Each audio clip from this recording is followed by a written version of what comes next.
Football বিশ্বে আবারও তুমুল আলোচনা শুরু হয়েছে, কারণ এবার নাকি স্বয়ং ক্রিস্টিয়ানো রোনালদো এমন এক মন্তব্য করছেন যা শুনে অবাক হয়েছেন অনেকেই। রোনালদোর মতে এখন সময় এসেছে সবাই মেনে নেওয়ার যে লিওনেল মেসি ফুটবল ইতিহাসের অন্যতম সেরা, এমনকি সর্বকালের সেরাও হতে পারেন।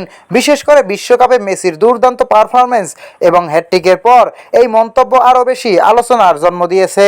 ভাবুন তো, বছরের পর বছর যাদের মধ্যে গোট বিতর্ক চলে আসছে, সেই রোনালদোর পক্ষ থেকেই যদি মেসির প্রশংসা আসে, তাহলে বিষয়টি কতটা বড় হতে পারে।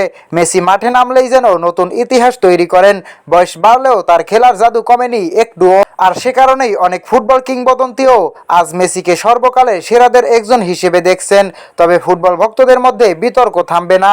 কেউ বলবেন মেসি সেরা, আবার কেউ বলবেন রোনালদো সেরা, কারণ দুজনই ফুটবল ইতিহাসের অবিশ্বাস্য দুই মহাতারকা। প্রিয় দর্শক, যদি রোনালদো নিজেই মেসির প্রশংসা করেন, তাহলে কি সত্যিই মেসি সর্বকালের সেরা, নাকি আপনার কাছে এখনও রোনালদোই নাম্বার ওয়ান?